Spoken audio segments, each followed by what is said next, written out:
His vision returned. Quinn's head felt heavy. His body was sore all over.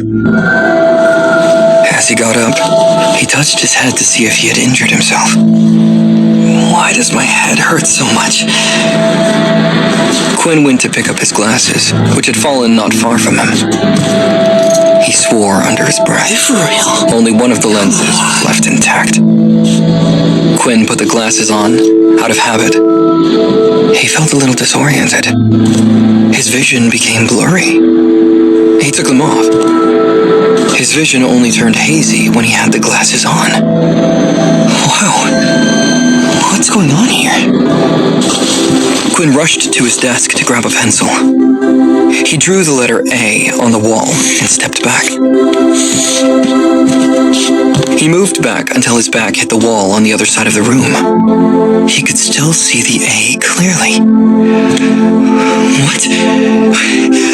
But how? Quinn scratched his head. None of this made sense to him. Quinn's vision was perfect. He lived his whole life with terrible eyesight, but he could see clearly now.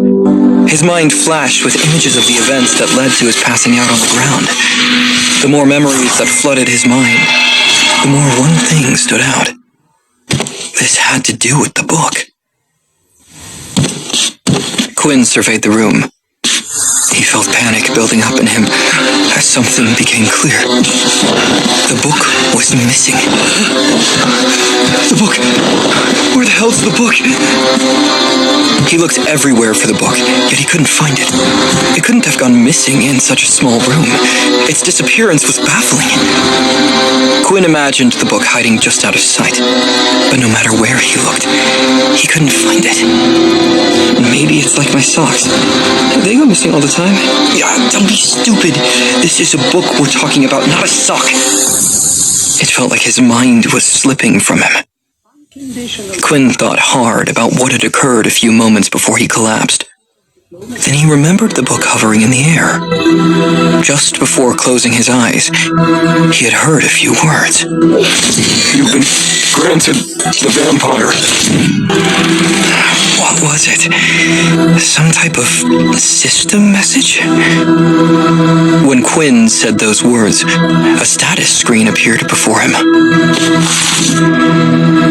User, Quinn Taylor. Race, human. Level 1. 0 out of 100 XP. HP, 10 out of 10. Strength, 10. Agility, 10. Stamina, 10. Whoa. Quinn raised his brow. It looked like something that belonged to the games people used to play before the war. Quinn noticed that there were more tabs he could access. All he had to do was think about wanting to see what those tabs were. The screen switched to the Skills tab. Skills. 0 skill points available. Skill locked. Skill locked. This was strange. He had no idea what any of it meant. But he knew he had to see it to the end. He had nothing else going on in his life. No friends. No family. Whatever this was, it was the first break he ever got. Quinn continued to explore this strange system, looking for clues. The Skills tab didn't give him any new information. Everything looked inaccessible, so he quickly moved on to the next tab. Shop. Unlocks at level 10. Can I even do anything with this? The last tab was the Quest tab.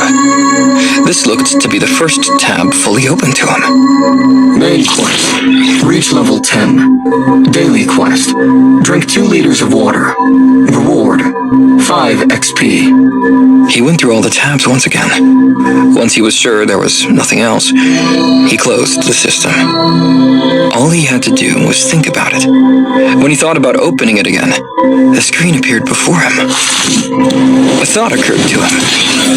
Was Was that book an ability book after all? Ability books could be bought at high prices. Some were even sold on the black market. He had never seen an ability book in person. Quinn had only overheard other students talking about them. However, Quinn had never heard of an ability book that disappeared after being used. Neither had he heard of a book granting the user a video game system. Ability books were just that. Books. They had to be read manually, like every other book. They weren't designed to be understood right away. They had to be studied and researched before they provided any abilities. Ability books certainly didn't come with a status screen. However, a smile appeared on Quinn's face. This was great news. He could never afford to buy ability books, so he was still stuck as a level 1 ability user. Whatever this was, it looked to be something he could use. His mind raced, reeling out options for him.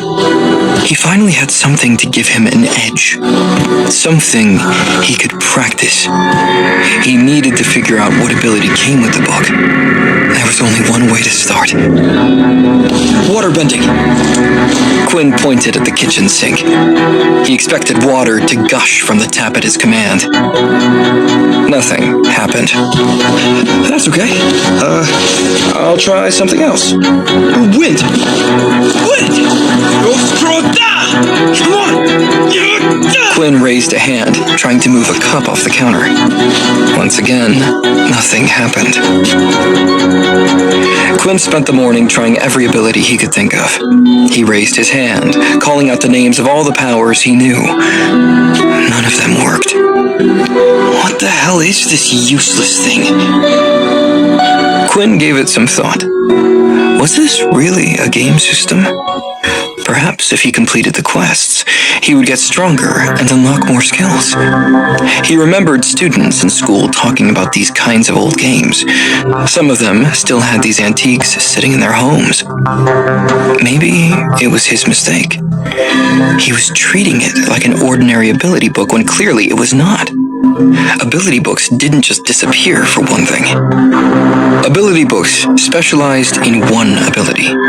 A person could only perform one ability attribute in their life, so it was important for a person to select their first ability book carefully. For instance, if someone obtained fire as their attribute, they could only learn skills related to fire. But none of this applied to his book.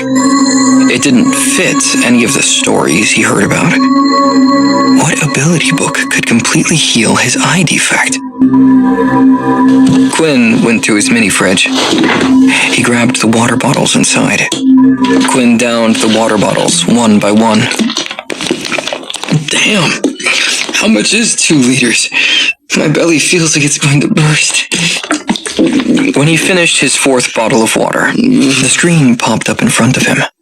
A new notification message appeared. Daily quest complete. 5 XP has been granted. 5 out of 100. Well, at least I know how the system works now. A loud knock on the door startled Quinn. He jerked in surprise, dropping the water bottles. The knock came again. There was only one group that knocked like that. The military. Quinn dashed towards the door and opened it. In front of him was a large, muscular, bald man wearing a black military uniform. He knew this signified the Earth attribute. Several medals peppered his garment. His name was written right above his chest. Sergeant Griff. Boy, it is time for you to vacate your room. The bus has been waiting outside for 5 minutes already. Quinn had forgotten about his move today. It's time for you to head to military school, Griff announced.